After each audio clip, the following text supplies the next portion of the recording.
রাজ্যকে টুকরো করলেই উন্নয়ন হয় না। মোদী সরকারের আমলেই লাদাখ জ্বলন্ত উদাহরণ। অথচ বিজেপি উত্তরবঙ্গের উন্নয়ন না করে বিভিন্ন জনজাতির মানুষের মর্যাদার প্রশ্নটিকে গুরুত্ব না দিয়ে পশ্চিমবঙ্গ রাজ্যটাকেই ভাগ করতে চাইছে। ব্রিটিশ শাসকরা একাধিকবার বাংলা ভাগ করেছে, তারা বুঝেছিল বাংলার সংগ্রামের মাটি। আজ এত বছর পর ব্রিটিশের দালালরা আবার বাংলা ভাগ করতে চাইছে।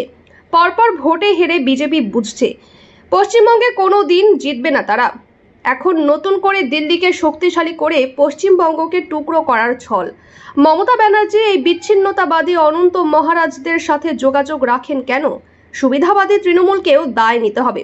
উত্তরে কামতা, দক্ষিণে মমতা, এই স্লোগান আমরা ভুলিনি। পশ্চিমবঙ্গকে ভাগ করার চক্রান্তের বিরুদ্ধে আজ যাদবপুরে গড়িয়া মোড় থেকে 8B বাসস্ট্যান্ড অবধি মহা মিছিল।